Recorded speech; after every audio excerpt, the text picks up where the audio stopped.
Intermediate board परीक्षा 2024 revision work अध्याय 1 विषय रसायन विज्ञान।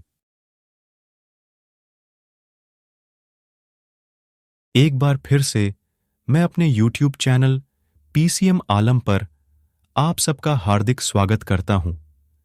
इस वीडियो में केमिस्ट्री के चैप्टर नंबर 1 से इंटरमीडिएट बोर्ड परीक्षा में पूछे जाने वाले कुछ महत्वपूर्ण प्रश्न दिए गए हैं।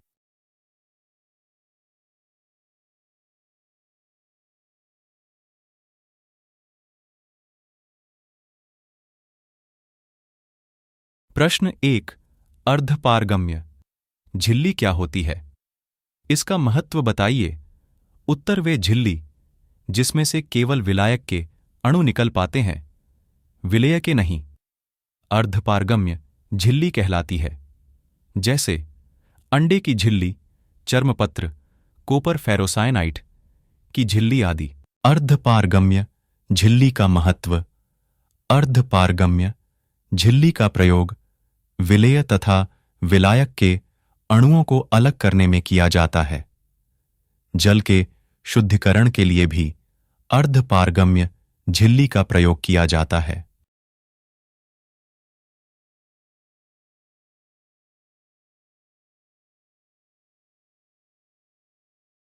प्रश्न 2 जलीय जीव गर्म जल की तुलना में ठंडे जल में अधिक सहज क्यों महसूस करते हैं?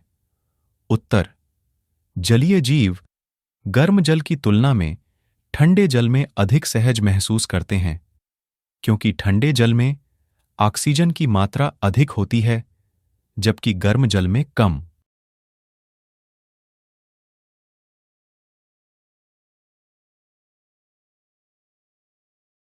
प्रश्न 3 वांट हाफ गुणांक पर संक्षिप्त टिप्पणी लिखिए। उत्तर किसी पदार्थ के विलयन में वियोजन के बाद कणों की संख्या तथा वियोजन से पूर्व कणों की संख्या के अनुपात को वांट हाफ गुणांक कहते हैं। इसे I से प्रदर्शित करते हैं। प्रश्न 4 परासरण किसे कहते हैं? परासरण और विसरण में अंतर लिखिए। उत्तर अर्धपारगम्य झिल्ली के द्वारा विलायक के कणों का कम सांद्रता वाले विलयन से अधिक सांद्रता वाले विलयन की ओर स्वतः प्राकृतिक प्रवाह परासरण कहलाता है। परासरण और विसरण में अंतर। 1 इसमें अर्धपारगम्य झिल्ली की आवश्यकता होती है। 1 इसमें अर्धपारगम्य झिल्ली की आवश्यकता नहीं होती है। 2 इसमें केवल विलायक के कण प्रभावित होते हैं। 2 इसमें विलेय तथा विलायक दोनों के कण विपरीत दिशाओं में गति करते हैं। 3 विलायक के कण कम सांद्रता से अधिक सांद्रता वाले विलयन की ओर प्रवाहित होते हैं। 3 इसमें अधिक सांद्रता से कम सांद्रता की ओर विलयन का प्रवाह होता है। 4 यह केवल द्रव अवस्था में संभव है। 4 यह ठोस, द्रव तथा गैस तीनों अवस्थाओं में संभव है।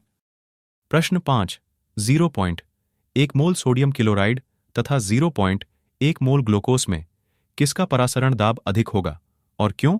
उत्तर इनमें 0.1 मोल सोडियम क्लोराइड का जलीय विलयन अधिक परासरण प्रदर्शित करेगा क्योंकि यह आयनन पर Na+ तथा Cl- के 2 आयन देता है जबकि ग्लूकोज का आयनन नहीं होता है। प्रश्न 6 हेनरी का नियम तथा इसकी सीमाएं लिखिए। उत्तर हेनरी ने गैसों की विलेयता के लिए एक नियम दिया जिसे हेनरी का नियम कहते हैं। इस नियम के अनुसार स्थिर ताप पर किसी गैस की द्रव में विलेयता S उसके आंशिक दाब P के समानुपाती होती है। S अनुक्रमानुपाती P के तब S बराबर के H.P, जहां S बराबर गैस की द्रव में विलेयता, P बराबर आंशिक दाब के H बराबर हेनरी नियतांक। हेनरी के नियम की सीमाएं अधिकांश गैसें हेनरी के नियम का पालन करती हैं। यदि 1 दाब बहुत अधिक ना हो, 2 ताप बहुत कम ना हो, 3 गैस विलायक में बहुत अधिक विलय ना हो, 4 गैस विलायक में न तो वियोजित हो और न ही रासायनिक संयोग करती हो। प्रश्न 7 ताप बढ़ाने पर गैसों की द्रवों में विलेयता में हमेशा कमी आने की प्रवृत्ति क्यों होती है? उत्तर, ताप बढ़ाने पर गैसों के द्रवों में विलयन के अणुओं की गतिज ऊर्जा बढ़ जाती है। अतः गैस के अणु वाष्प के रूप में विलयन को छोड़ देते हैं, जिससे विलयन में गैसों की विलेयता ताप बढ़ाने पर घटती है।